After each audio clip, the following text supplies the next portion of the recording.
Okay, and let's get started. So Jim, as I had mentioned, thank you very much for joining us this morning here at Constellation. I'm just going to give a little bit of background on Jim Campbell for the group. So Jim is the host of a radio show called Business Talk with Jim Campbell. If you're a finance person, you would probably find it very interesting. I subscribe to Jim's email list, and every guest that comes on there is extremely interesting. So he is a finance interviewer, let's call him. But the reason why he's here today is that Jim is also a Bernie Madoff expert. So I've been suggesting that everybody take a watch of Madoff, the Monster of Wall Street, which is a Netflix series. If you've seen it, you would have seen Jim in that series a lot. He's in every one of those episodes and in there a lot talking about Bernie Madoff. Highly recommend that everybody take a watch of that. And what Jim is talking about, or the basis of what he's talking about in that docuseries, is the book that Jim wrote a couple of years before that called Madoff Talks. And Jim had an exclusive relationship with Bernie Madoff when Bernie was in prison, and Bernie was trying to tell his side of the story. Jim's also done consulting gigs at IBM and KPMG and a few other different places. He's the proud father of 4 grown girls, and I'm sure last I checked was I think 3 grandchildren, Jim, but I'm sure the number has grown since then. But it sounds like you got a big family there as well. Now, as I was learning about Jim, going through and doing all this research, because really I haven't mentioned what Jim is probably what he's probably most famous for, at least from my perspective. And as I was learning about Jim, what came back to me was there's a movie that was released in 1998. If you're old like me, you may have seen it, and it was called The Horse Whisperer. Now, The Horse Whisperer starred Robert Redford, and the movie was about a horse trainer who could speak to horses, and it was a unique skill set where he could communicate directly with horses. Now, if Robert Redford was the horse whisperer, Jim Campbell is most definitely the fraud whisperer. Okay, that's the name I've come up with the Jim here. Now, you might say, why is Jim Campbell the fraud whisperer? Why have we tagged him with that nickname? Well, Jim is well known for a number of first interviews, let's call it. The first exclusive interview with Bernie Madoff after Bernie got into all of his troubles, including many interviews with his family members as well, who wouldn't speak to anybody else other than Jim Campbell. Jim spoke to Dennis Kozlowski. Dennis Kozlowski was the CEO of Tyco when after Tyco ran into a whole bunch of problems. And Jim, in my early days at PwC, I actually used to work on ADT at the time. ADT was a subsidiary of Tyco, the home security system. So I'm well aware of the issues that Tyco got into. He also had a one-on-one relationship with Rumi Khan. Rumi Khan was an individual who got tied up in some insider trading issues and got into trouble on that. And then maybe most famously, he also had the first interviews with Eliot Spitzer. Now, Eliot Spitzer was the former New York governor. So again, a person of in really a prominent position. Now, when Jim and I were preparing for this interview, I mentioned this term, the fraud whisperer, and I came up with my list, and I didn't include Eliot Spitzer. Now, Jim corrected me and actually told me, he said, Scott, he said, if you're paying for interstate sexual activity, that's actually could be considered a fraud.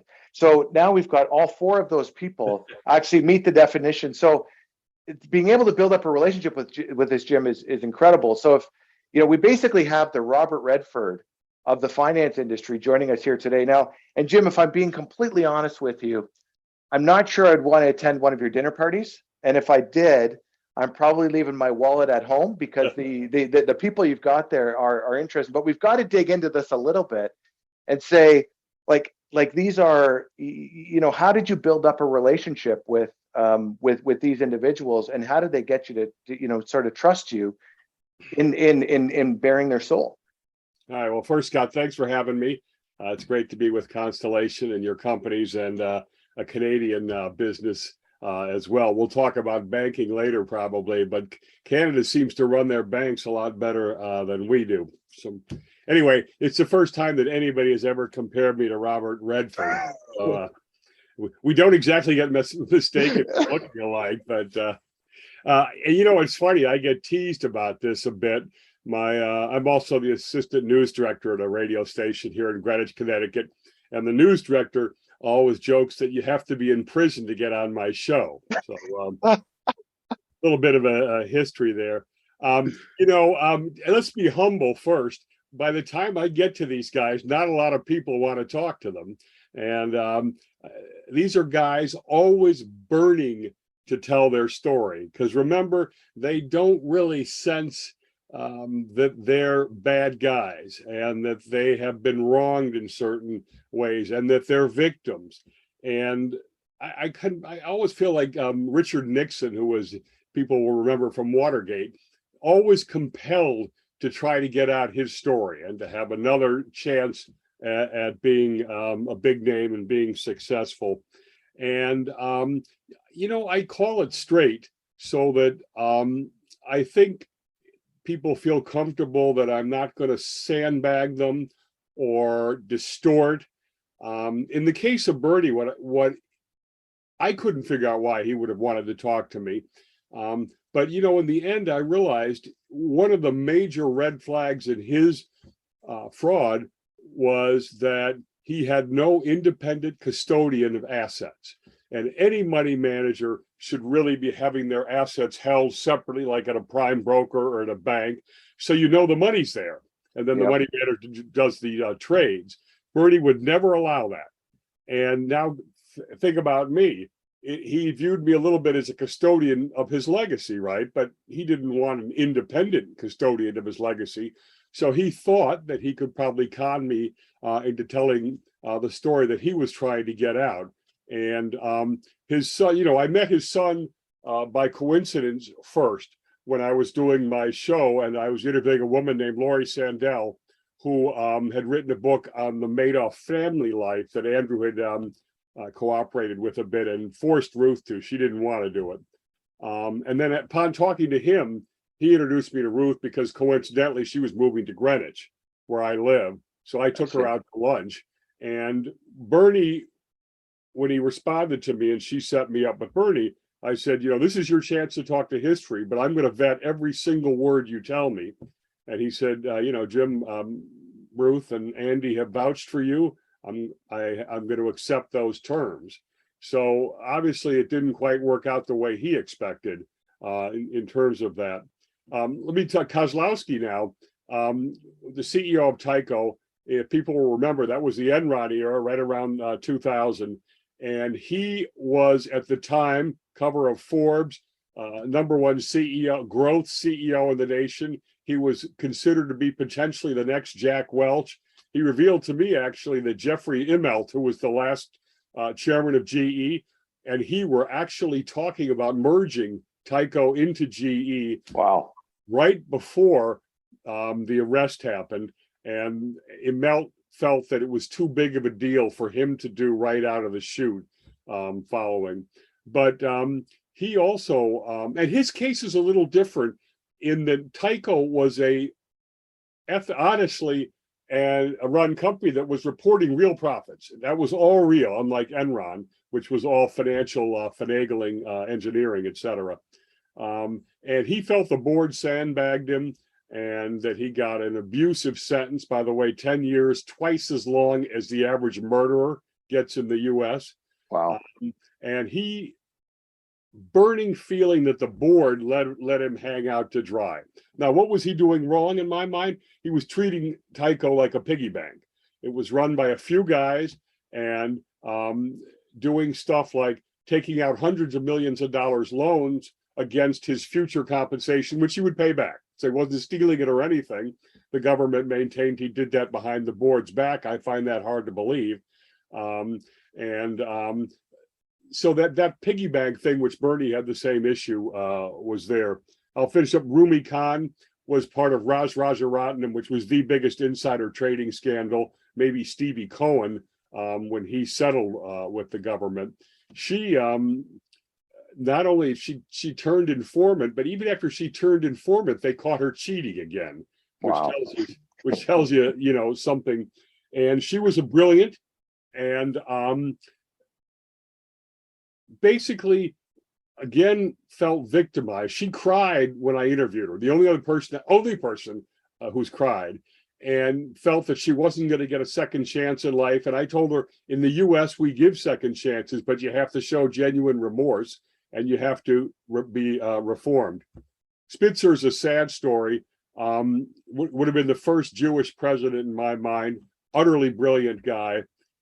No insight into his behavior and no ability or intention to try to say, I've fallen, I need to get up, I need to turn my life around, I need to, you know, whatever, confess that way. Just not part of his constituency. So therefore, you'll notice he's never really come back. Never been really accepted. All these guys share hubris, pride, narcissism, all the things that you can kind of think of. That's why they think they're victimized. That's why they think they've been wronged. And you know what? All of them tremendously talented, brilliant people who got on the wrong path. Jimmy, Bernie Madoff never cried when you interviewed him. Eh? Like that is shocking to me that Bernie Madoff never cried when you you look at his kids, right? And that's shocking that he never got emotional when you talked with him. Bernie used to say to me, Jim, my lawyers tell me I need to show remorse.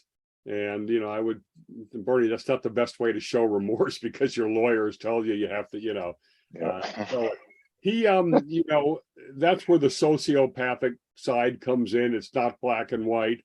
But if you've seen the Netflix series, Joe Berlinger's a director. He's the #1 true crime director, and he had done a lot on serial killers, Ted Bundy, Whitey Bulger, someone like Jeffrey Epstein, who was definitely some kind of a sociopath.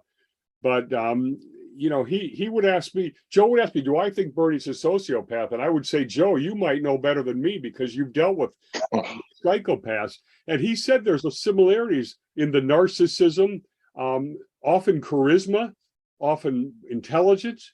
And Bernie had all of that. It's more nuanced though, because he did things that were very good as well, which we can talk about it if you want.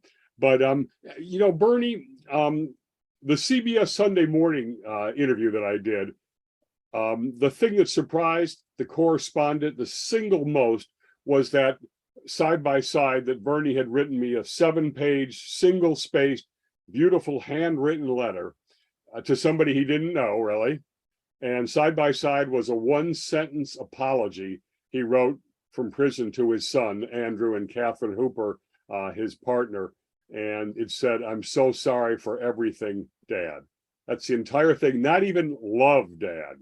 Wow. And it's just the correspondent could not, you know, get over that. And by the way, that was a huge confession for Bernie to have made in one sentence to his sons. He told me that, you know, Mark committed suicide, and then Andrew died more slowly of leukemia.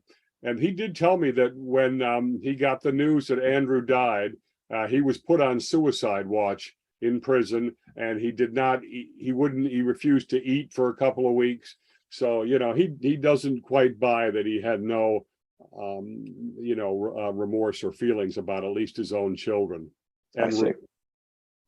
Do they now as you mentioned, Jim, and we're going to get into this, is you know, you disproved a lot of what Madoff told you. Yeah. You know, probably the most single biggest thing is just how long this Ponzi scheme actually went on for. But I'm just wondering, in a general sense, because I think with Kozlowski, you've said you actually talked to Dennis since he got out of prison and actually have a positive relationship. And I'm just wondering, in a general sense, do they talk to you after, you know, 5 years after the fact? Like, what is your relationship with them now? Yeah, let me tell you, Kozlowski, after he and his wife read the Madoff book, and they came to me and asked would I write his story. And I said, well, Dennis, you realize I need 100% editorial independence. And he accepted that.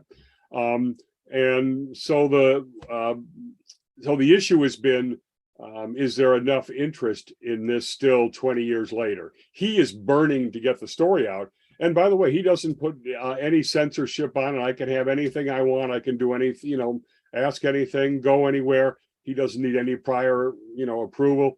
The issue is, I'm not sure the interest is there still. And I don't know that I have the burning passion to do that next. Although it's a great honor to have, someone like that. And I'm old enough. I remember intimately, how big he was.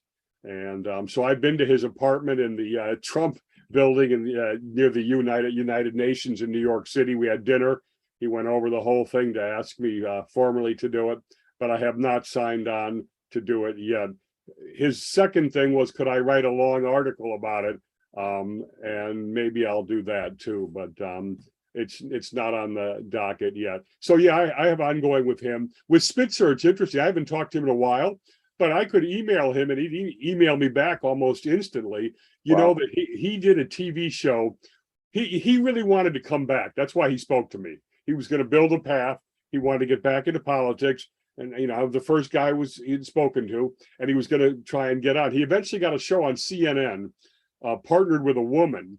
And I don't remember much about it, but I watched the premiere, and he was being true Elliot. He was talking over her. He was, trying to control everything, dominating it. I sent him a text right off the air. I said, Elliot, you got to come across different. Don't talk over the poor woman.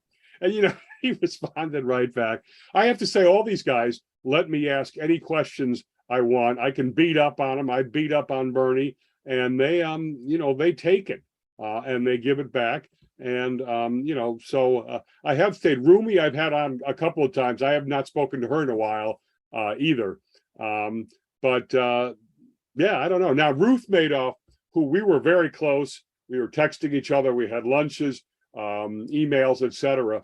She kept our relationship alive with Bernie when the warden in Butner prison in North Carolina tried to cut us off. And she kept it going as an intermediary between me and Bernie. But she did stop talking after, say, a year or two before the book came out.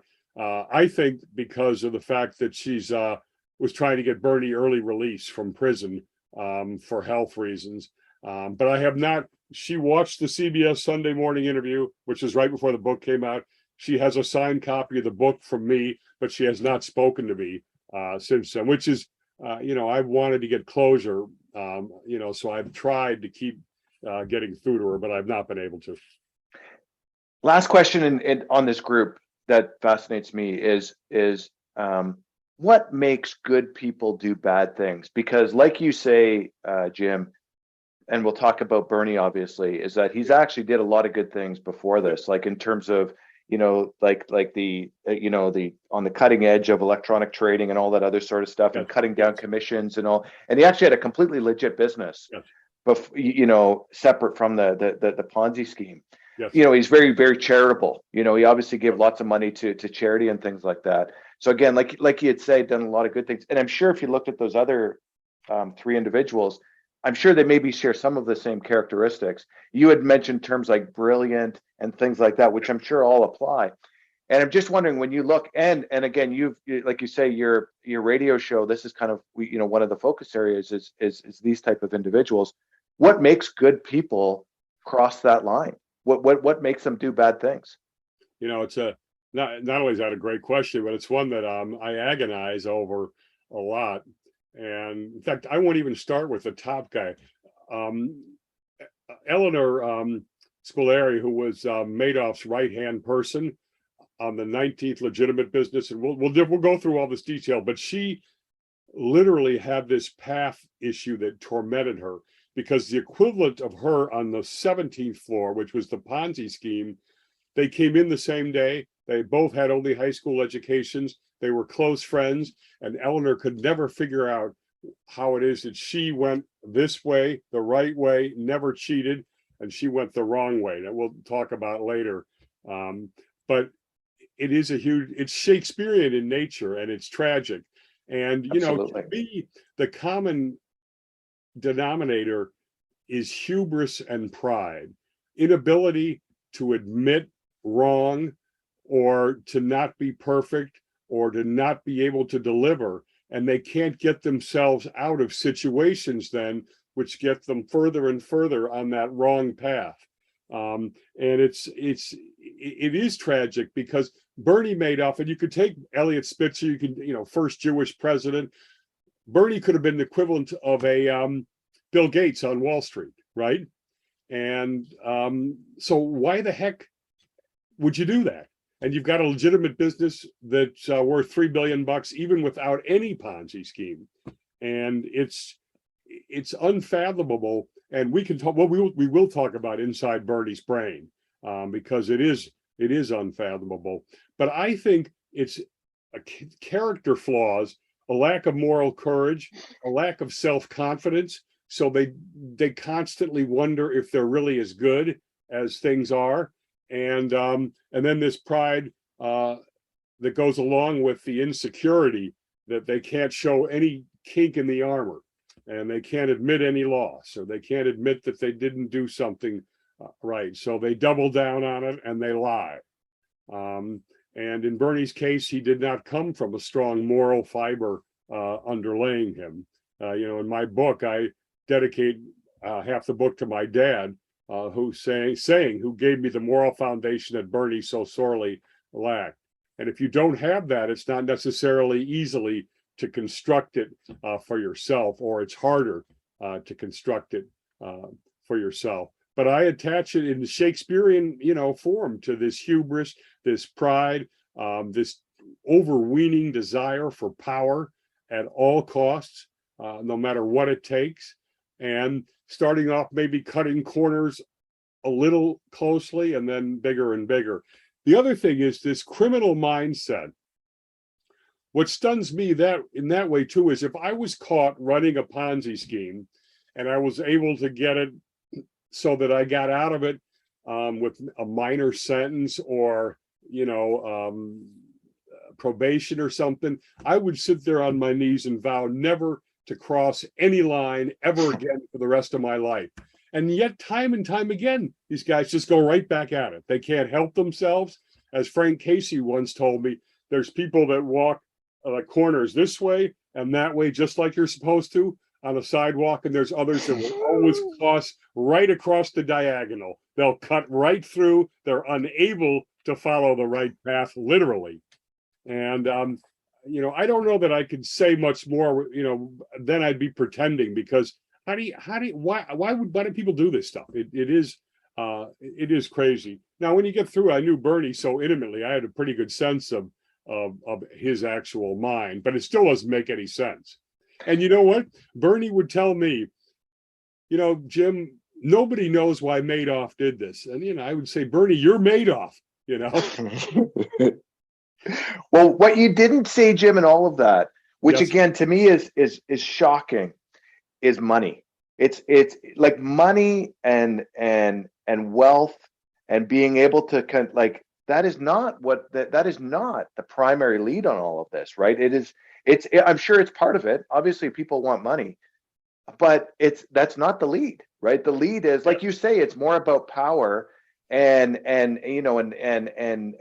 individual characteristics, but it's not about money. At least primarily about money. Obviously, money comes into play. They're not going to do it for nothing. You know what I mean? But it's not all about money. Yeah, that's a good point. Let me say too that it does depend on the individual. Jeff Pickauer, one of the big four in the book, in my mind, he definitely did it for greed. He took 9 times the amount of money that Bernie took out, $7 billion. Nobody takes more money than the guy that runs the Ponzi normally. Kozlowski came from nothing. I mean, grew up in poverty in Newark, and he, in my mind, and I said this, he got enamored by greed, and I don't mean in the criminal sense like Bernie. I think he was just gluttonous, using the firm as a piggy bank. Now, was it illegal? The government said yes, because the board didn't approve it. He was lining his pockets.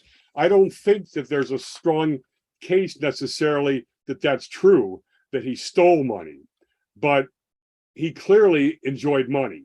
and he was buying houses and moats and all this stuff, as was Bernie. Bernie got a plane, kept Antibes house, the Palm Beach house, the Long Island house, the penthouse. So we mustn't underestimate greed, but the flaws, the character flaws, the failing, the inabilities gets back to that hubris, that pride, that narcissism. I can't get inside Pickhauer's mind. I think he's a despicable human being. But he certainly looked very greedy. He was involved in prior Ponzi schemes where he lost money. He was involved with Ivan Boesky, who was the big insider trader person in the 1980s. So he was attracted to criminal folks.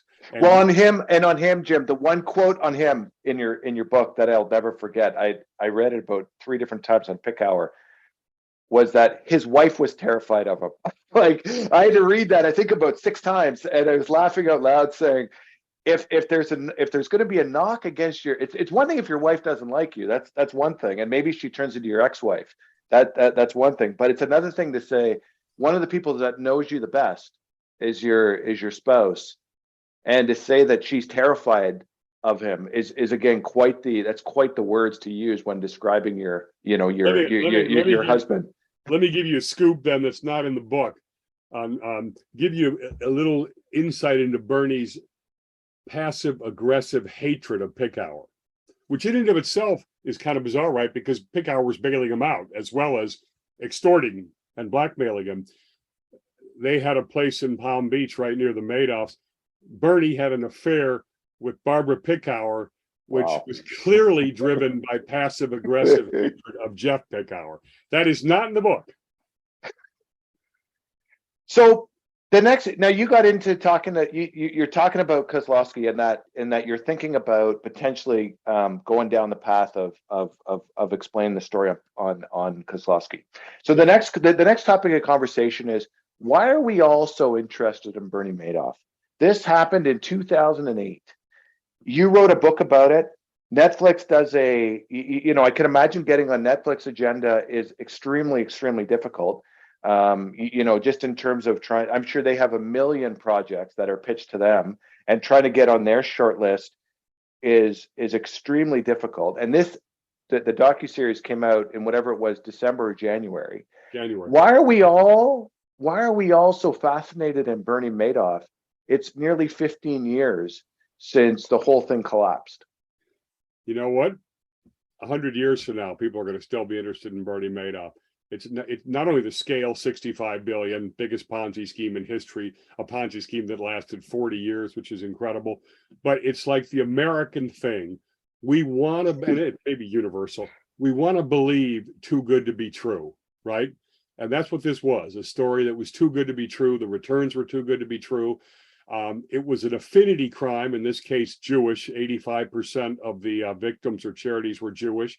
And this is stuff that hits people very deeply, because you're essentially your own group, whether you're dentists or, whether you're of the Jewish faith, you're seeing a fundamental betrayal, a ripoff. So we're back into Shakespeare again. We're back into wanting to believe stuff to be true. And then the fact that it comes out as a fraud is so mind-boggling, both in scope and who the person was, that it's stranger than fiction. And you put all that together, I am convinced there will be unlimited interest in this for 100 years. The other thing is, think about this. There were other Madoff documentaries done and movies, but they were not of the serious nature of this attempt that Netflix did. And nobody, until I did the book, had uncovered or explained the whole architecture, right? Which is how the regulatory system failed, Wall Street failed, and on and on. The bank failed, every component of it. And this is where I give Netflix huge credit, because Joe Berlinger in particular took the book, and I was worried from the day one, right, that they would tabloidize it. Yep. And just the sex would be, Bernie stuff, and only looking at that, and the lies and the story, and he gets the whole story pretty much in there, and it's he pretty much holds true to the book. And let me tell you about Netflix, because it is amazing. The first thing is, when I had to get an agent, right, to deal with these folks, and I was looking at two. One at the big agencies, which is I got CAA, right, which is the number one agency in Hollywood, and then a smaller guy who had specialized in these kinds of things. Anyway, he went and found that there was an ongoing Google search. Has Netflix done a documentary? Oh, really? So there was some interest there. The second thing is Joe Berlinger wanted to move from serial killers into financial serial killers. So he had a real interest. So we come out 2 days before the book, the CBS Sunday Morning News interview was out, right? The book, no one's heard of the book, no one's heard of me. And we had before Tuesday from the Sunday, 4 production companies came try to buy the rights to the book. The way it works is a production company negotiates with the author, buys the rights to the book, and then they go try to find funding from the streaming studios, Netflix, HBO, Hulu, Disney, Paramount. And so I go to CAA, my agent there, Katie Zwick, says, we have all this production company, forget them, we're going to go direct to Netflix, which is really unusual.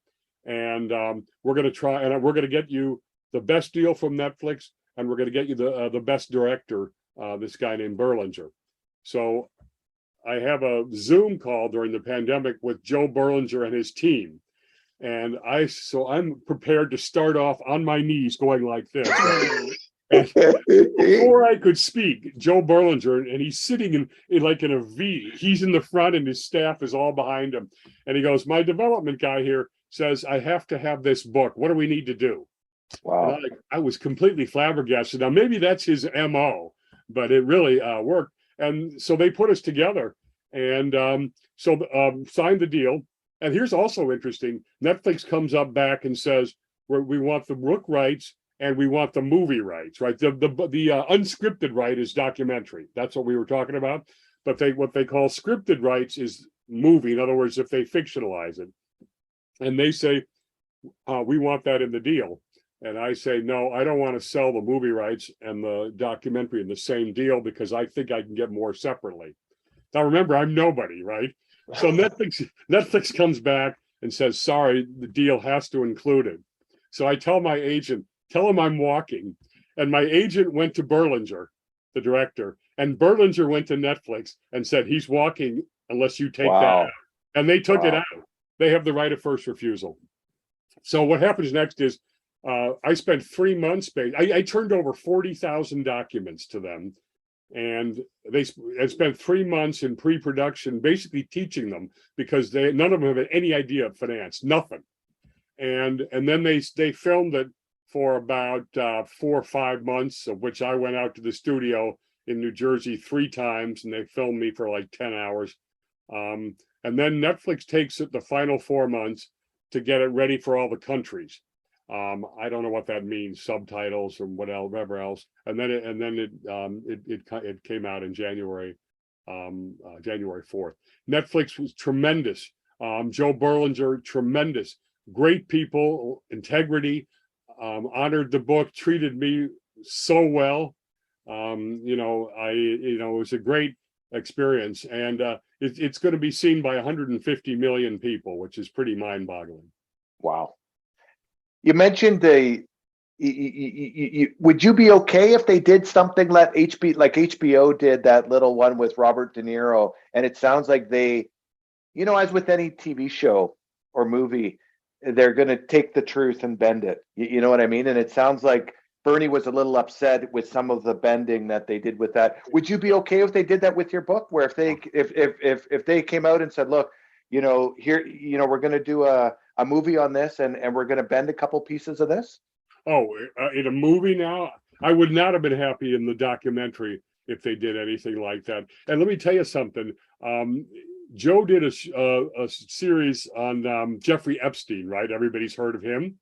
And it was based on the book by James Patterson, right? Who is a huge guy who has sold 400 million copies of books. And they found the book was very sloppily written, and Netflix was sued. Okay. Wow. So now I come along and they want every single fact checked. In fact, when I would come back for like the second filming, the showrunner would come in with a list of questions Netflix had, because they were seeing they see it 5 times while it's produced, 5 different, and they were making sure. And Joe said they were certain that my book was totally accurate, and so to me that was really important. Now, I talked to Bernie about that Robert De Niro thing, and he didn't like it. I have to be honest, I haven't watched any of the other ones because I didn't feel comfortable. I said, I know these people and I don't want to see fictional versions of them, and I don't want any influence of my mind. So to this day, I've not seen that. I've talked about it with Bernie and why he didn't like it. I would not be comfortable with bending facts and making stuff up. Now, in the movie, I don't know, and I don't know if anybody ended up being interested in the movie rights. I would just hope again to consult with them, and I don't. In the end, I don't have the right on the final product because they buy the rights. I did not see the documentary until 1 week before it aired. They gave me preview access, and Joe, after I gave them everything and taught them everything, it was Joe's baby to do. And if you think the docuseries is great, you got to give Joe the credit for that. I was honored that he stuck to the book really well. In fact, I interviewed him on my show the day it premiered, right? And it was eerie because listening to him, he had internalized all the words that I used to describe all this stuff. I thought I was hearing myself back. But what a great guy. And he gets the credit. He came up right after he signed me. He said, I want to recreate the 2 floors. And I thought that was brilliant because those floors mirror Bernie's mind. And I thought that was a great way to do it. That was his idea. He had the idea to put the fictional Madoff and stars in the background, not talking. That one, I thought that was a little weird, but he had a reason for it, and I guess it's really worked. So, I would do anything for Joe. For everybody listening, you have to watch it. If you're, for all of us in finance, you'd find it fascinating. Now, to set the table a little bit, Jim, I think it would be helpful to maybe just explain in general terms, what a Ponzi scheme is, and where did the word Ponzi come from? Just a little bit of history on Ponzi before we get into Madoff. Let me simplify it first. A Ponzi scheme means no real investment activity is going on. Returns are generated from the money of some investors to the others. What does that mean? More people have to come in the front door, bringing their money, that are leaving the back door, redeeming their money, taking it out, right? Remember, Bernie allowed anybody to take their money out whenever they wanted to. So the reason Ponzi schemes fail, and usually quickly, is you can't keep bringing more people in the front door than are leaving the back door. This started with a guy named Charles Ponzi in the 1920s, and it had the hallmarks of what every Ponzi scheme seems to have, which is guaranteeing returns. And, this is another thing that you ask how this stuff happens. Anybody, including your grandmother, who maybe has 2 shares of stock, knows that you can't guarantee returns in anything that faces the market. In other words, that's not a fixed income instrument or a checking account interest or whatever. And he was guaranteeing 50% returns in the matter of a few months for these international mail coupons. And they're all similar in that they guarantee these returns. They're not transparent. They're not, they're always kept opaque. They appeal to an affinity group of some kind so that the word starts going right through the network. We don't know how he's doing it. It looks great. It's 50%. It's guaranteed. Give him some money. And that's essentially what a Ponzi scheme is. It's not very complex. So here's the question I've got, Jim. We understand, you mentioned the grandmother, and Lord knows if I'm around, I'm going to be a grandfather at some point. If I'm lucky enough, I'm 70 or 80 years old, and I would be a victim or a risk of victim of a Ponzi scheme for sure. Again, you get to that age, and it's going to happen. That's me, in 30 or 40 years, let's say. If I was victimized as a Ponzi scheme as a VP finance at Constellation, If I was victimized as a Ponzi scheme at this point, I would be questioning my ability. But the reality is that the Ponzi scheme victimizes people like me all the time. It victimizes sophisticated financial people, Yep. and it victimizes non-financial people. And I'm just wondering, we get the non-financial, again, you make Yep. a promise 50%, but how does it get people like me? You know what I mean? People, again, we've all been burned on certain things in the past. How do we get burned on this? And in this case here, we're not talking about someone coming and fixing your kitchen, giving them a $10,000 deposit, and they disappear. We're talking about losing your life savings. We're talking about losing everything you have because you got victimized on a Ponzi scheme. How does it happen to sophisticated financial people? And you know what? It never ends, too. If we get the chance to talk about FTX, you talk about victimizing sophisticated people, top hedge funds in the world, SoftBank, Sequoia, these are not idiots. And yeah, exactly. Did obviously no due diligence when you look inside of FTX. And it's the same kind of thing here. Now, remember how Madoff operated, because to answer your question fairly, you have non-sophisticated, moderate net worth investors, right? In Madoff, you have sophisticated hedge fund feeder funds, right? And then you have big investors who are also sophisticated. So you can't use the same, how could all of these guys been suckered using the same analysis, right? These folks over here, pure trust of Bernie. And, he had these beautiful fake statements and the whole operationalized, they bought it. But I could never find anybody, no matter how sophisticated, who understood what his strategy was. And conceptually, his strategy was very simple.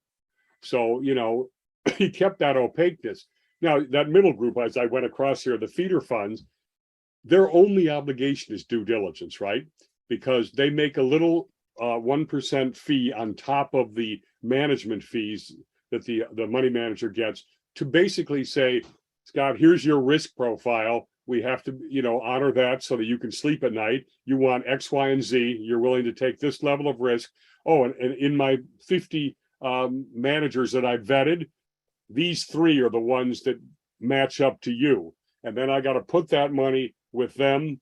And I verified that they do what they say they do. I verified their results are real. I verified the assets are real, that they're held somewhere. And that's their whole job. And Bernie did not explain his strategy, really. He wouldn't allow any due diligence. He wouldn't allow any independent custodians. And it was take it or leave it. And these hedge funds were completely bribed, right? Because Bernie should have earned 2% of the assets, 20% of all the gains. It's hugely lucrative. And he takes that entire amount of money and he passes it back. Now, first off, Wall Street operates on essentially self-interest. There's no one on Wall Street that would give up fees like that. No one. It's just not done. So right off the bat, why the hell is he doing that? And secondly, why are you putting that in your pocket and then abrogating your entire due diligence requirements?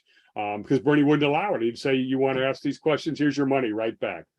And, we can get into how he set it, this whole thing up as, people felt that they couldn't get in, right? It was a club and we'd do anything to get in. And, it was, so it ranged then from, we don't know how Bernie does it, but it's guaranteed you got to do it, to we think he's doing something that isn't right, but he's cheating for us, so we'll do it. Out to the far end, we know he's doing illegal stuff. We don't know it's a Ponzi scheme. So it ranges from people that were completely innocently ripped off to people that didn't do their job to people that knew it was criminal. And what were the characteristics of Bernie that made him so good at this? Yeah, it's a good question. You know what I say? The first thing is the styles of Bernie. And he had 3 styles. And the first one was he ran his firm. He treated people like family, right? So he built up this great aura of integrity. And he didn't run his firm to screw clients or to put the interests of the firm before the clients. That was real, that he was treating the clients really well, getting them the best price on the market making activity. The second thing was he had some sort of intuitive ability to cut you off at your knees and bully you and manipulate you. And I'm talking from his sons to the SEC.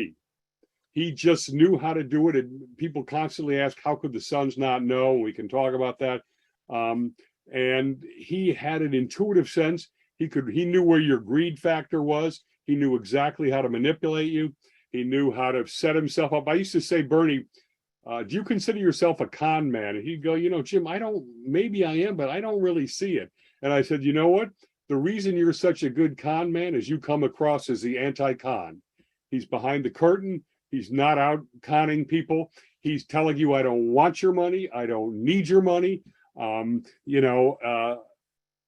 ask me questions.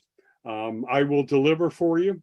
And next thing you know, it spirals out of control because within the Jewish community, it just went from, he was called the Jewish T-bill. He was considered as safe as government treasuries.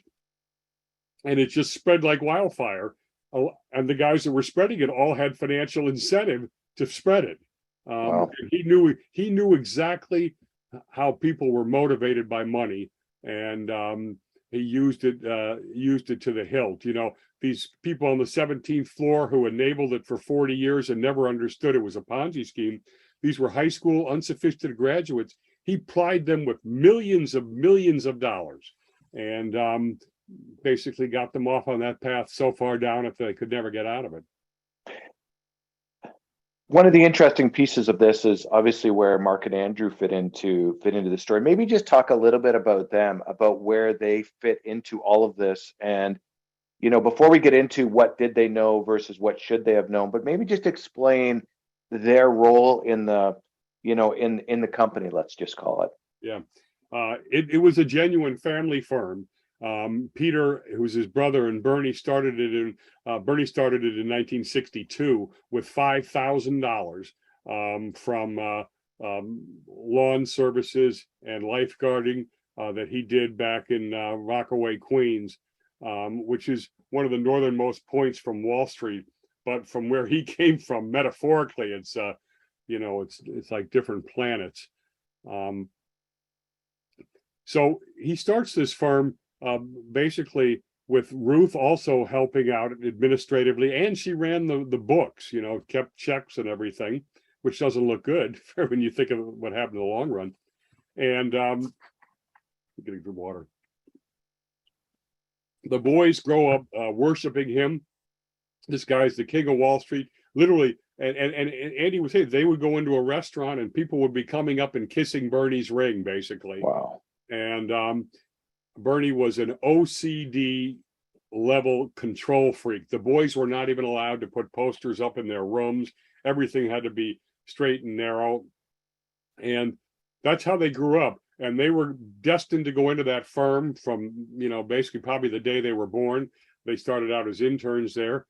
They ended up running the upstairs. And as we talk about it, in the mob, the front of the restaurant is clean. The back of the restaurant's where all the bad stuff goes on. And the boys were the front of the restaurant. They were up there to, uphold. They saw themselves as very moral. Bernie would not tolerate even little foot faults upstairs. He would turn him. You have a fiduciary responsibility to get the customer the best price on every trade you're transacting as a market maker. You can't pocket the best trade, supposedly.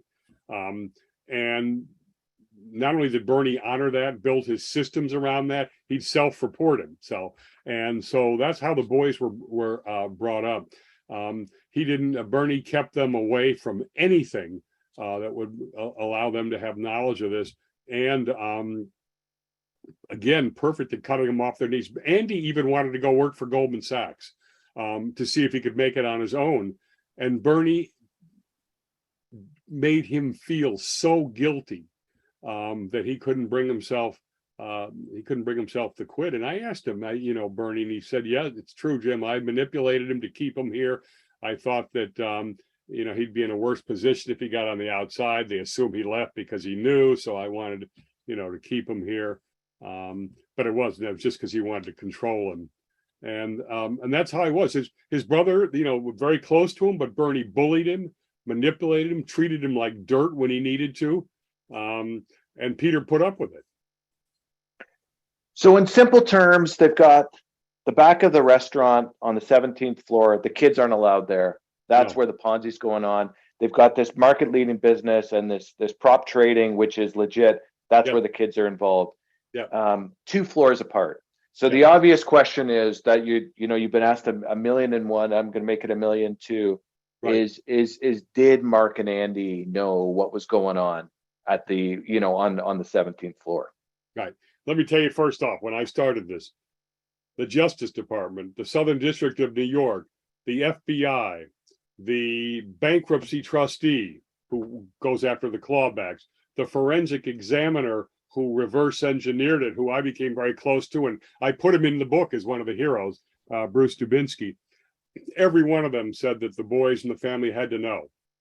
And so I did my own investigation on that. And of course, I was close to Ruth and Andy, but that was not relevant for the decision because I was going to have to back it up with facts. And in fact, Catherine Hooper, who was Andy's girlfriend, told me to the depth of her soul, that was her exact quote, "I do not believe Andy knew about this, but if you find it, I will accept it," which boggles my mind to this day. And in fact, that is one of the questions I get asked is, why did they all decide to talk to you? We talked about Bernie, because it's hard to really understand. They have their own Jewish network, their own families, and why are they talking to some outside guy they don't know, who would not show them the book? They knew nothing that was in it until the CBS Sunday morning thing.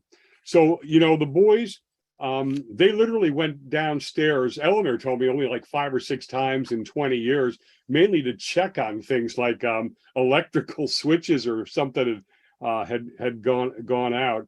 And, they wanted to know what was going on there. They wanted to understand it. They would ask Bernie, like, what if you're hit by a truck? We don't know what the hell you're doing down there. And Bernie would say, basically, F off. You guys are running the upstairs. When I go, it'll be shut down. People will be given their money back. So you do not need to know it. And you basically mind your own business. Which of course doesn't morally excuse anybody, including the SEC, from not finding it. And so how do they run, and I don't know if you want me to get into this yet, how do they run the market making business and not know? Sure. Yeah.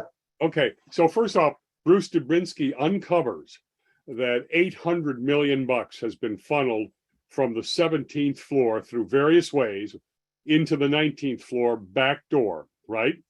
And then it is laundered through the trading P&Ls, right, to prop up the firm when the firm was not making enough money to cover its overhead. That is the proprietary trading desk, which you mentioned, which is Bernie's Capital, and the market making desk, which is clearing trades largely for discount brokers, right? So that they're the back office for brokers. Bernie gets them the best prices instantly through this state-of-the-art, leading edge at the time technology. So Mark runs the market making desk and Andy runs the proprietary desk. So 800 million goes through there. How could they not know? Exactly. And so out of all the areas of involvement, that was the single one that was the toughest for me, and it caused me a lot of anxiety because I either had to find them complicit or I had to guarantee I had proof, not for me to be able to make any decision on that. Or what you'd be saying is they're incompetent. Like if you're the people who run those businesses, how do you not know where 800 million bucks came from, right? Like if you're bleeding cash, like you look at our business units, if the BUs were losing money, I can bet you the CEOs would know about it and everybody would know about it and they would be, guns ablazing to try and fix it. You know what I mean? Like, and if all of a sudden a windfall of 800 million bucks came in the business to prop it back up, they would know. You know what I mean? Like it's mind-boggling to think that they wouldn't. You're right, and there's no way they could not have known if it was done the way you thought, which is that they saw the P&Ls, right? So they see 800 million bucks. And by the way, the traders would have known, right? Yeah. Everybody would have known. And so that the whole floor would have been complicit, at least the trading thing. But here's how it happened. And I called them deep throat. Only 6 people or so saw the real trading P&Ls, right? And that is Bernie and the CFO, right-hand person, right? The market making head, Andy, and one other 2 people saw the proprietary and 2 people saw the market making. Those 2 did not see the others. Okay, so you're down to on the prop side, only a couple of people seeing it, and so you can't include Andy. He's dead now, right? And one of the 2 is the only person on that floor that knew Bernie was not trading. Okay, so you can't trust him, and he never told anybody else upstairs that there was no trading guts. He's the only one that knew that. He compartmentalized. That left one guy who I called Deep Throat, and I found him, and he's a regulator to this day. And what was happening was it was coming in through the Bank of New York, because that's where he laundered it from his bank, J.P. Morgan.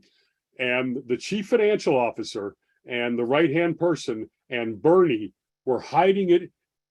First, they didn't even hide it in the P&Ls. It was other areas of the firm, okay? Small esoteric areas, expense areas. And then it was gradually more and more. And remember, this 800 million was not dumped today. It was done, done over 8 years. So it was done after the P&Ls came off the desk and went to the CFO, because the market making guy that ran it every day, Mark overseeing it, that guy knew every single dollar that went through there.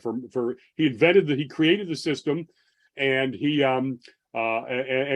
monitored every piece of it. In fact, when I told him that some of the money was stuffed into his P&L because they put it in active successful traders, so it'd be seen less, he was stunned because he never saw that. He saw the P&L as it was done, as it was constructed. So it goes to the back office, and they put it in. First, they put it in, as I said, some of those traders. They also created some fake traders, which Andy and Martin never saw, but they didn't fit the nomenclature of the accounting system. Okay, wow. Because I asked the guy that saw the real P&Ls. Okay, he didn't see the fake ones, obviously, right? He saw the real ones, and he said, I don't recognize those. Those were not existed. They don't fit the nomenclature. And so here's the story. The real P&Ls, the market making desk never, and so in other words, these are covering losses, right? They're covering trading losses, allegedly. The market making desk never had a trading loss ever for an annual. The prop desk never had a trading loss ever, except 2008, $10 million. Wow. Okay, so that 800 million was known only by the CFO Bonventry, his right-hand woman, and Bernie, basically. And that's why the boys honestly did not know that. In fact, a good question would have been, I'm on the prop trading desk, and I'm getting paid based 25% of my profits, right, above your a base draw, right? If I know that they're hemorrhaging losses, do you think, and they're not firing anybody, didn't fire, what am I doing? Am I going to sit there and accept that? People, you fight over bonuses. Everybody knows it, right? Furthermore, Andy and Catherine told me that Andy, when there was a problem with a trader not making money at a time, Andy worked with them and monitored it very closely, right? So now Dubinsky, who found this, his job wasn't to determine whether that was real profitability or not. He just assumed that it went through there, right? Before I had any evidence, it made no sense to me, because you have a prop trading desk of, say, 30 people, and the market making desk, which went from 100 down to about under 10 when they automated it. It didn't make sense that you could lose 800 million in trading, right? Yeah. You would have, even if Bernie couldn't accept failure, you wouldn't have just kept losing money like that. It's ridiculous. But I couldn't use that as my basis, right? So when I dove into it, I found this deep throat. He validated what the real losses were, what the real numbers were. Then I saw they'd hidden it in other areas of the firm. So he'd been making up the profits, for decades. including sometimes even reducing the profits if he wanted to, as opposed to, Wow. upping them. And so that explains how they never saw it. And the trading losses never existed. They were covering the fact that and I just said the desks were profitable, right? So shouldn't the firm be profitable? No, the desks were profitable because they were the trading profits, right? And the 25% incentive compensation that they got paid, right? None of the overhead for Yeah. the rest of the firm. Yeah. And they were carrying another 200 people. Uh, Wow. None of that's covered, and of course, the Ponzi scheme money is being used, to pay off this stuff. So that's how it happened. It doesn't excuse anybody, in the end. But the boys, and then you got to look at demeanor too, right? And that's when Bernie confessed. First of all, he has that nervous breakdown kind of in his office. They take him home, and he confesses. And now think about this. I think Bernie was hoping to buy another week, right, so that he could engineer the cover up. He had a full cover up, but he collapsed. He couldn't take the pressure. Yeah. And so okay, boys, give me a little time. So here it is. The boys don't move their money because all their money is there, right? They don't delay. They don't try to cover up. They don't say, Dad, you've got 3 days. Dad, you turn yourself in. After Mark collapses in the apartment and Andy, they get up and they go to the lawyers, right, to find out how you turn someone into the FBI. And they turned him in immediately. So they didn't do a single thing that would have delayed turning their dad in, who they thought was honest 5 minutes before. And during the time, there's also whispers, and in some Yeah. cases more than whispers. Like again, there was a Barron's article that came out that in the Netflix series, you spend a lot of time talking about the Barron's article and the lady that wrote the Barron's article, Yep. basically saying before the whole thing collapsed that we don't know but we don't know what's going on with Bernie Madoff. Like for the kids to read that, did they do anything with that article? That's a good question too, and remember that's up to 9 years. And by the way, there weren't whispers. Goldman Sachs and Merrill Lynch refused to do business with him. Okay, yeah. And Pickhauer had his money at Goldman. So think about that. And the hedge funds, the feeder funds, had to know Bernie was lying to them, right? Because he was lying to them. He was telling them stuff that they knew couldn't be true. He ordered Fairfield Greenwich, the biggest. He scripted their responses to this SEC, which they knew weren't true. So it was not a secret. Now, here's the thing again about Aaron Arvidlin's article. You say, well, didn't that raise questions? It absolutely did raise questions. Some customers called in.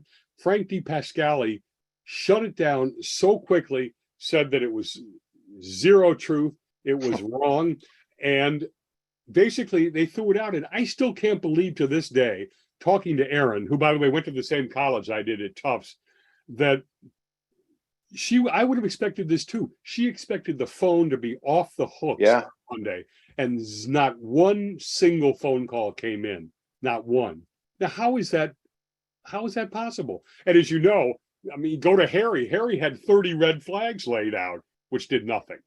It's an entire, and this is the untold story that was key to my book, which is the architecture of the enablement of Bernie is almost more profound than Bernie, right?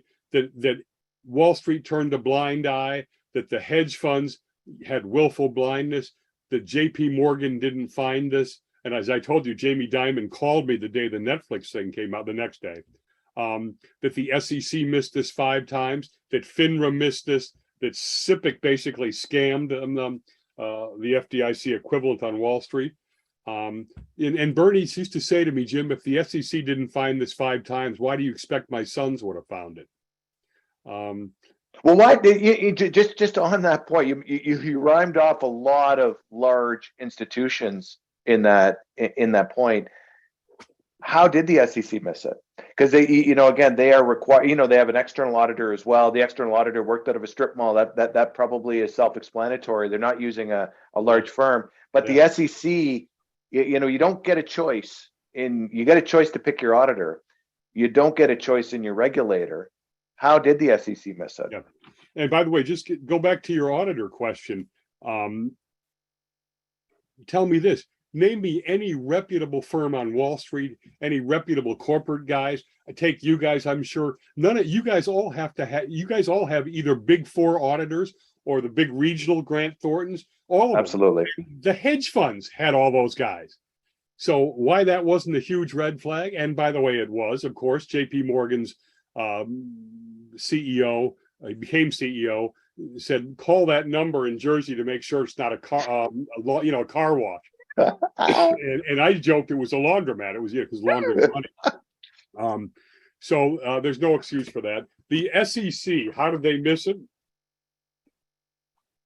Well, first off, remember that they were given it too, because Harry gave it to them. And this is interesting. They literally did not understand Harry Markopolos. That is, they did not understand him.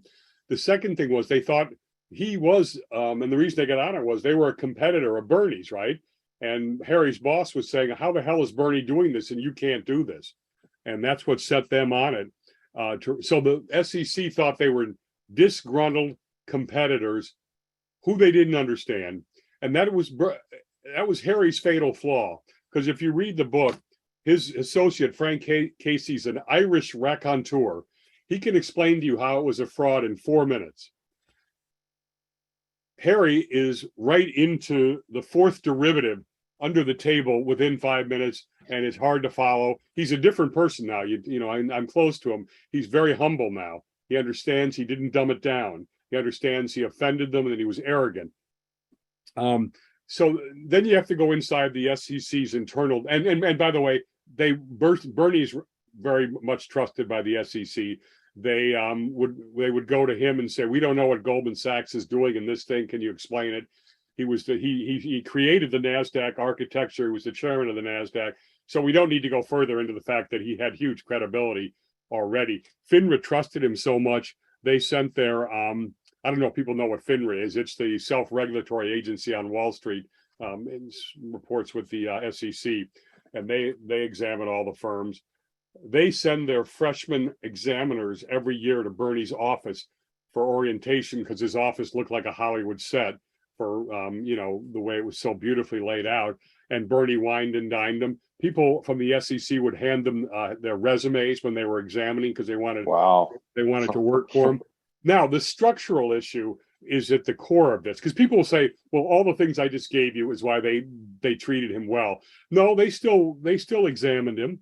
But the way it's organized is the broker-dealer, which is the market maker, gets one set of examiners, and investment advisory or money managers get a separate. They don't speak to each other. They don't work with each other on the cases. They don't. This is when this happened. They don't combine their reports. It's as if they don't exist. Back then, FINRA had no authority over the investment advisory business, only broker-dealers, right? In other words, you and I looked at Merrill Lynch as as one firm, right? Yeah. Their asset management. And FINRA looked at it as separate firms, so they never even looked at it. The SEC then would send these broker-dealer examiners in there, and all they would investigate him for, basically, it came down to front running, right? And that's what Wall Street thought he was doing. He's doing front running, and that means the market maker jumps in front of trades because he knows the customer behind is a buyer, so it's going to goose it up. And that's how he was delivering guaranteed returns, right? Because he always knew what the traders were doing. So they'd go in there and they'd exonerate him for it because, of course, he wasn't doing front running. And then they'd come back and exam number two, and what did they look at? Front running. And they didn't know the 17th floor even existed. They didn't know he wasn't registered as a money manager. The investment advisory arm of the SEC never once in 40 years investigated that. In fact, when they finally forced him to register as a investment advisor in 1986, 2 years before, they still didn't examine him before he went out of business. And as you know, the story in the book that Bernie told me in the docuseries, that the SEC was actually in his office on a Friday night, and Bernie said, I'll give you my DTC account number. The depository trust clears every trade on Wall Street to make sure there's money on one side and stock on the other. And call them up. My account's 646, and you'll be able to trace every trade, which you could. Every single market maker trade could be traced. There's a sub account in 646 for the investment advisory business, and you can trace every single Ponzi. There was not only no sub account, there had never been a single trade through the DTC from the investment advisory business ever. And they didn't make that 5-minute phone call. Other times, they sent requests for all of his trading data and didn't mail the letters. We think because they didn't really want to do the work to go through them. They would be intimidated. Bernie even knew he would also make up my counterparties are in Europe, and he would give them a list of often fake names or fake contacts within legitimate banks. And he had a sense that they weren't allowed to make international phone calls from there, even though there's, and so that he knew he had he just knew their culture totally. They got those 2 young examiners in there that I talk about in the movie, in the docuseries, and they were asking hard questions, and they did catch him in lies. He would intimidate them alternately and literally scare them, but their management blocked him. They wanted to go to the hedge funds and get the hedge funds data and see if they matched up. The SEC was worried the hedge funds would sue them, and so they blocked them this way, and Bernie blocked them the other way. Bernie would tell them stuff like, "I'm on the short list to be the next SEC chair," and then of course, how did they operate the examinations? Were they allowed to see anything? Bernie put them in a glassed conference room right next to his office. No one in the firm was allowed to speak with them except Frank DePascali. Now remember, Peter is the compliance director. He's not even really talking to them, That's crazy. That's like a set of auditors coming in and saying, "Look, you're only allowed to speak to the CEO." Yeah. Like that. And we're not talking about the audit partner. We're talking about like the junior staff members saying, "You're only allowed to speak to the CEO. That's it. You're not allowed to speak to anybody else." Not only that, Bernie would sit in there. So if they were there for 2 weeks, Bernie would be with them the whole 2 weeks. Can you see a CEO on Wall Street sitting with junior examiners for 2 weeks? Forget even an hour. And he thought about bugging the room. He went through their briefcases when they were there, because sometimes he wasn't exactly sure what they were looking for, not realizing that they weren't really sure what they were looking for. In fact, they found Aaron Arvidlin's article. He found it in the bag, and he said, "Oh my God, they're looking at the other stuff." And he got totally pissed off at him. And there's an example that the SEC had Aaron's article and wasn't able to figure it out. Now, who were these guys? They were young lawyers, right? Didn't understand a thing about trading, and were trying to stamp their cards to go work on Wall Street and make big money. Their metrics were, how many of these cases can you close? How fast can you work, right? Yeah. So you had no incentive to look at complexity, right? You wanted cases you could shut quickly. The other thing is the eyesight of the SEC would move around. So let's say they would start a case. Suddenly there was a hot issue on mutual fund pricing, which is true. They might be ripped off the case, okay, and not even finish it. Or they would start the case and they would not have a good scope memo for what it is they were actually doing, right? Or if they did have a good scope memo, they wouldn't finish it. It's just almost classic incompetence. Now you top it off, after this thing's blown up, the inspector general for the SEC, who's supposedly independent, does write a brilliant report brutalizing the SEC, and they didn't censor it. But they released it the Friday of Labor Day weekend in the U.S., 6 p.m., and which is basically burying it. And 4 lower-level SEC people were demoted. No one was fired, just like no one went to jail in the feeder fund side. So the other one you call out is J.P. Morgan, right? And it sounds like the second that docuseries came out, it garnered a little bit of reaction at J.P. Morgan.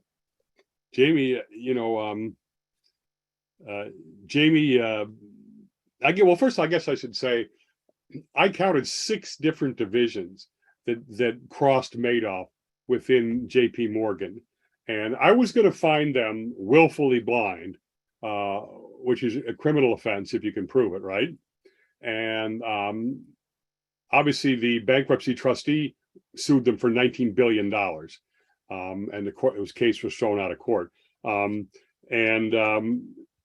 this is where I give Jamie a lot of credit. So when I start my investigation, Jamie is recovering from a near fatal aortic valve problem, right? That knocks him out. And I contact him and I say, Jamie, could I talk to your people? Now, JP Morgan brutally failed, so his answer should be no, right? Yep. SIPC, which is viewed as a successful entity, refused to let me speak to them. And if you read the book, you can see why. Even though I'm perfectly, I credit them where they deserve credit. Jamie lets me see his people, and they take me through the whole thing. As they said, this is totally painful to do. And, basically their story is they didn't have the horizontal systems in place, right? And anybody that works in a corporation understands silos, right? Mm-hmm. This is a big company.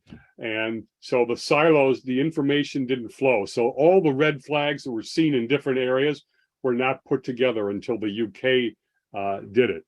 Now,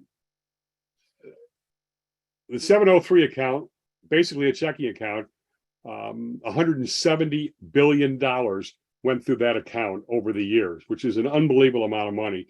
Madoff had told them it was an operating expense account, like buying paper clips and stuff. It was the investment advisory account, which they also at some point were supposed to have known. And the KYC officer, know your customer. It's a regulatory requirement. You have to know what your customer's business is about so you're not doing money laundering. 1 month before Madoff went down, thought it was the market making account. Didn't even know what account it was. But here's the thing. 170 billion went through there. Madoff's running an equity strategy. So there's going to be tons of counterparty payments through there, right? And deposits. And it's an equity strategy. So tons of dividends deposited. 4.4 billion dividends should have been deposited. JP Morgan is the only entity that can look into Bernie's finances, right? Because the feeder funds don't have custody. No one can see it. And not a single counterparty deposit or payment ever, and not a single dollar of dividend ever. Wow. And all that money. Now, Bernie told me the most he ever had in that account was $5.9 billion. It was a $65 billion account between money supposedly in the market and in that account. But he never had more than 5.9 billion. And, then you go over to Europe, right? So Europe, in UK, there's so much demand for Madoff product. JP Morgan says, we're going to invent a synthetic Madoff. It's going to replicate the returns Madoff does. And they had $1 billion of orders lined up for that. Wow. Now, how are they going to replicate it? They put money into the feeder funds, right? So that they would, they were going to earn the feeder fund money. Where'd they put that? Into the one Bank Medici FEMA fund, Sonia Cohn, which was gross money laundering of illegal stuff. In fact, this is why JP Morgan turned him in. So JP Morgan does start to smell something's up. They don't warn their customers. They move to get their capital out. And they got all of it but 30 million out. They take it out. The Colombian drug lords have their money in this same fund. They threaten, the drug lords threaten JP Morgan. Wow. At that point, JP Morgan goes to the UK Financial Authority and turns that in. But they don't tell the US regulatory authorities. So again, it slips through that crack. Wow. They don't tell the KYC officer. They don't tell the private banking area, which has Madoff clients, right? And they don't tell the broker-dealer unit, because Bernie was one of the clients that managed broker-dealer money, right? Wow. That was one of the first things I thought was, well, how could JP Morgan not have seen this? Well, maybe because there's 2 million accounts like this, right? And so it would have just been, it wouldn't have stuck out. So I found out they had 200 accounts in the broker-dealer business, only 200. And they have volume tech notices. Let's say there's a spike in the account that day, they get notices so that somebody can figure out why did it suddenly go up. And of course, Bernie's account went like this, because yeah. And so they missed that one too. And I haven't even mentioned, because it's kind of complex, Bernie ran a kiting scheme with Norm Levy, his number 2 big four. And kiting means taking advantage of the float before it's deposited, because checks clear through the Fed. So he was taking that fake interest while it was in the float, to the tune of, get this, $90 million a day. Wow. And JP Morgan had inkling they knew about that, but they didn't want to offend the big four guy, because he was a big customer. So Bernie was scamming them in 3 different ways in 6 different divisions, with red flags all over the spot. And so as I had, Jamie calls me and starts trying to get his points across. And literally, as I said, within a minute, he knew that I knew more than he did, because remember, I've been studying this. For him, this was good. And he stopped challenging me and started asking me questions. And he spoke pretty bluntly. He was pretty blunt. I won't violate his privacy any more than that. But he obviously trusted me a little bit, because he wouldn't have admitted what he admitted. So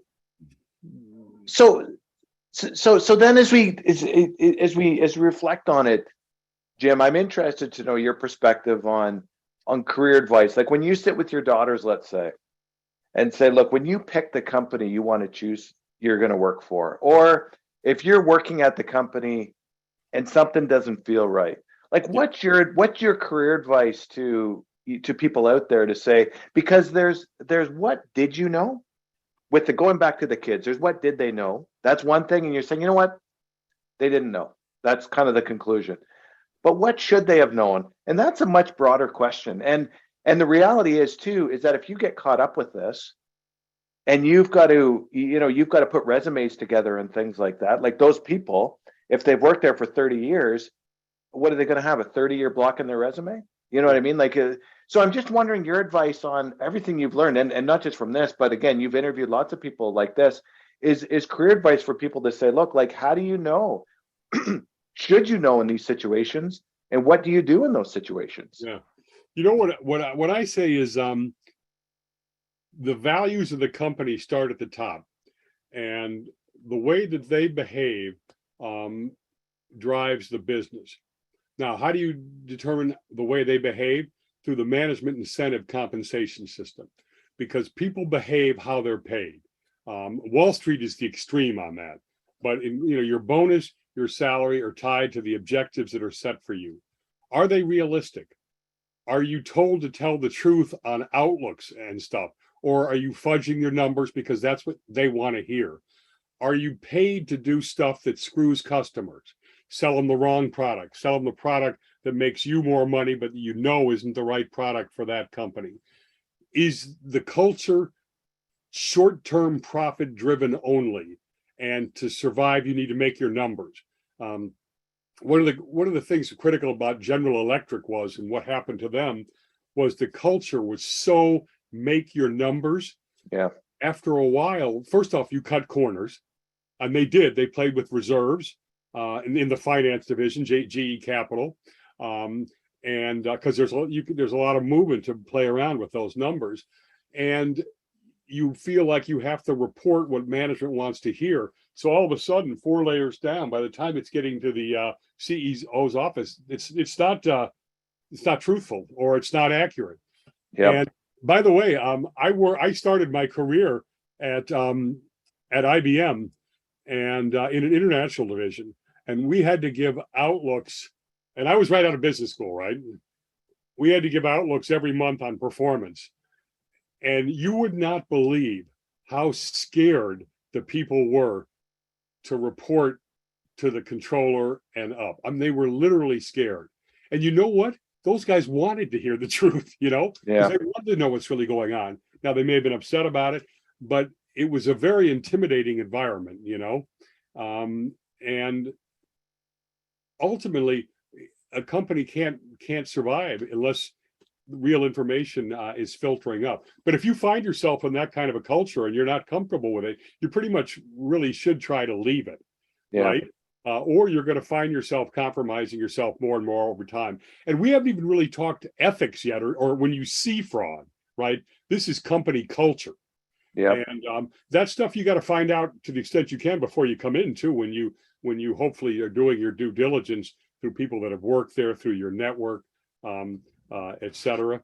But a tough goal oriented culture is a good thing with honest management and good management and management where there's a free flow of information both way and where people move around the organization and where they're not silos, and all those stuff are the norm. Bureaucracy tends to grow in and of itself. Yeah. And the tougher question is, okay, what do you do if you find yourself in this situation and you're being told to fudge that number on that monthly report, or to keep your mouth shut? Because people are not whistleblowers by nature. They do have their job, they do have their family, and it's a very tough thing. You've got to hope that you have the fiber in you to tell the truth, to do your job right, not to cut corners. And you know what? Over and over, it's never worth it. It's never worth it. You're going to get caught, and you're going to lose everything. And that woman I told you on the 17th floor, the equivalent of Eleanor, Eleanor was making $125,000 a year, no IRA. Same job down here. She was making $670,000 her last year, had a $58 million IRA. Okay. She went to jail and lost all of it. It's not worth it. And now she didn't know she was facilitating a criminal enterprise, but she had to know that she was paid outsized gains and that she was making up trades. She didn't really understand it, but she was actually making up convertibles, for instance, when they started the formulas. Bernie would say, we need a convertible conversion formula for this trade that makes 15%. So you start off with the rate of return 15 and work back and plug it in. Wow. You can't do that kind of work if you have any integrity, and it's not going to pay off because you're going to get caught. Well, you lead pretty well in the early parts of the book and the docuseries, saying there's one certainty: if you start a Ponzi scheme, is that you'll end up in prison. Yep. And the reality is too is it snowballs, right? Like the first one is maybe the hardest one, but and then it's probably a downhill slope from there, right? And that's the thing, because it just builds and builds and builds. It just builds and builds, and also you cannot get more people forever. You have to it's not doable. You're going to run out of money, and that's why and it took the fact that Bernie was enabled by so many wealthy people and the street and blindness and the regulators. The only reason Bernie couldn't believe he couldn't believe that it kept that he got away with it. He constantly thought he was going to get caught or arrested or whatever, and he didn't have and he admitted this. He didn't have the moral courage to stop it. He also, psychology, he could never accept any loss ever, and he could never accept not being the go-to guy to deliver. That's why he saw himself as a victim. He said, you came to me, you're greedy, you're pressuring me all the time, I have to give this to you. If you didn't have enough money to be properly in my fund, that's your fault. You lied to get into it. And it was always the feeder funds were greedy.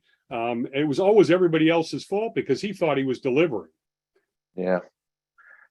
Well, Jim, we could talk forever. That's the reality. We're at 9:30, 90 minutes, and again, I could talk to you for hours about this stuff. I think that the group finds this fascinating. I just, if you haven't figured it out yet for the group, read the book, watch the docuseries. It is fascinating. If you're a finance person, you're going to get it because Jim goes into the details, which again, a lot of these other ones, they don't.